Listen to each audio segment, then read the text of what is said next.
9, hora de nuestro bloque económico.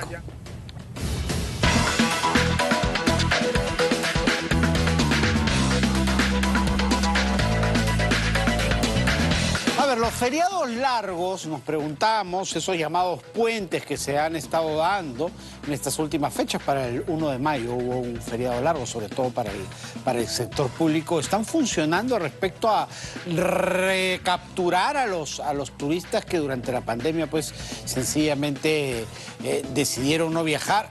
Y no se podía viajar, además por las prohibiciones que hubo y luego por los miedos a los contagios. ¿Está funcionando verdaderamente esta estrategia lanzada por PROMPERÚ y por el Ministerio de Turismo? Se lo vamos a preguntar a Otto Regalado, experto en temas de turismo y profesor de Sun Graduate School of Business, que ya está con nosotros. ¿Cómo estás, Otto? Buenas tardes. Juan Carlos, ¿cómo te va? Un gusto saludarte.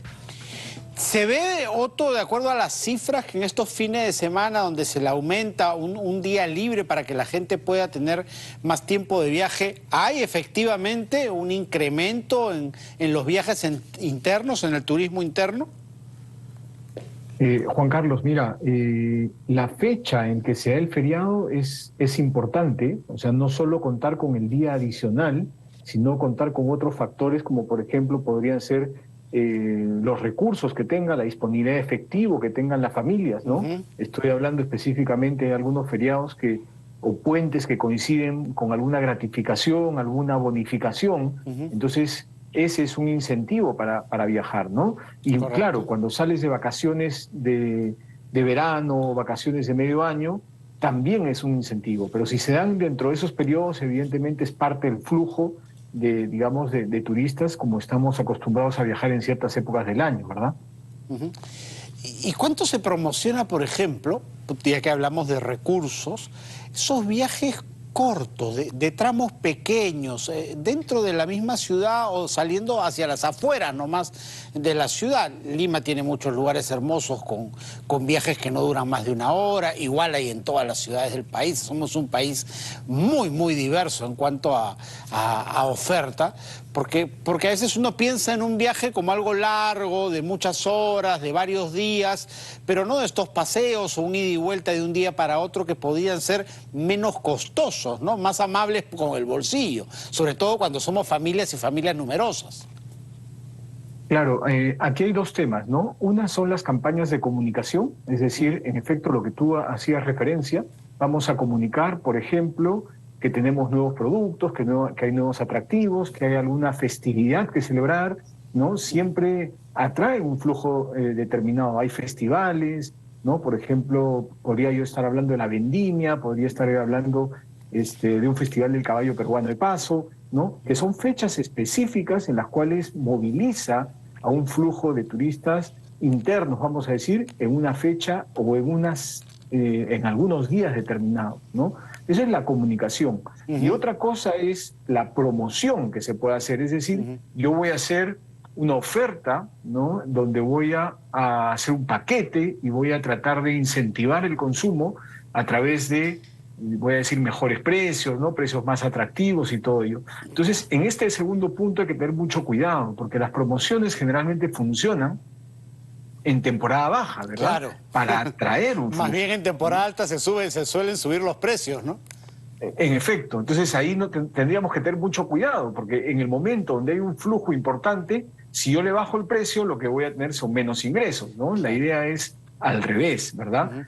Trabajar más bien en calidad de producto, calidad de servicio, ¿no? O sea, mejorar el servicio. Por ese lado es donde hay que incentivar el flujo y no reduciendo precios en estos puentes a los que hacemos referencia, ¿no? Y tratamos este tema del turismo interno, Otto, porque estaba revisando algunas cifras respecto a la llegada de turistas extranjeros, que además, dicho sea de paso, son los que más gastan, los que más poder económico tienen para pagar hoteles, comidas, restaurantes, traslados, etcétera. Y las estimaciones más halagüeñas hablan de que no se va a llegar ni siquiera a los 2,5 millones de turistas foráneos, ¿no? Para este año.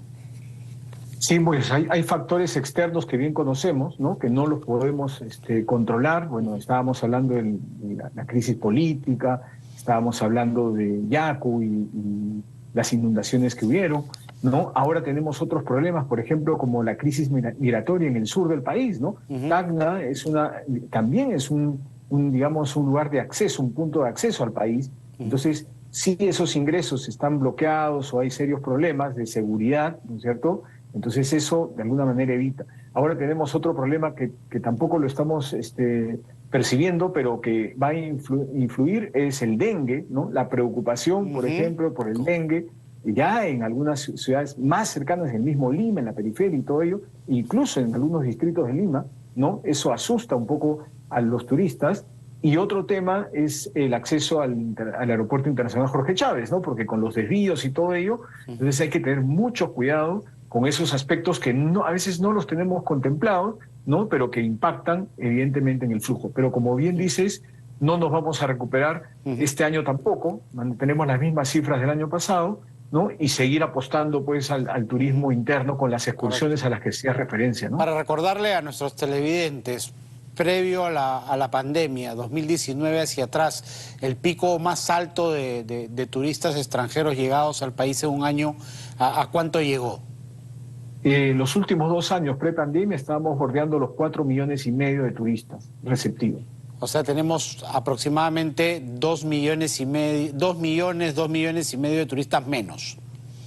Sí, estamos a un 50% exactamente, ¿no? Las proyecciones justamente a este año es llegar al 50% de las cifras pre-pandemia, ¿no?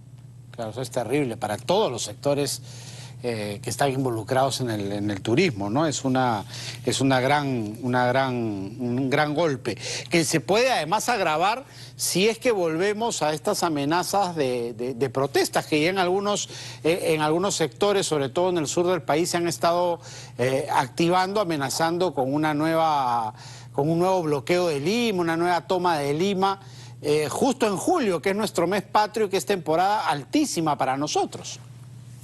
Claro, y recordemos que las redes sociales se encargan pues de viralizar todo pues hecho que sea, digamos, peligroso para que el turista se pueda movilizar, ¿no? Entonces, aquí tenemos que tener mucho cuidado, ¿no? Claro. Yo siempre digo pues que hay una responsabilidad del sector privado por hacer ofertas más atractivas, ¿no? Que la demanda siempre está, siempre tenemos algunos meses con un poco más de julio, hablabas tú, recibimos la gratificación, quienes somos trabajadores formales, tenemos una gratificación, ¿verdad? Pero que el Estado debe garantizar, pues, ¿no? Esa seguridad de la que siempre hacemos referencia, ¿no? Más aún, como yo decía, las redes sociales, pues, no podemos esconder absolutamente nada, ¿no? Esto sale directamente fuera de nuestras fronteras en el mismo momento en que se dan, vamos a decir. Correcto, queda clarísimo, pues, queda clarísimo que estamos pendientes de un hilo. En esa situación, y ya para terminar, estos promesas de reactivación, bonos y demás, el Reactiva Turismo, caen en saco roto, ¿no? Porque finalmente, si no vamos a tener estabilidad, no podemos pensar en reactivar un sector.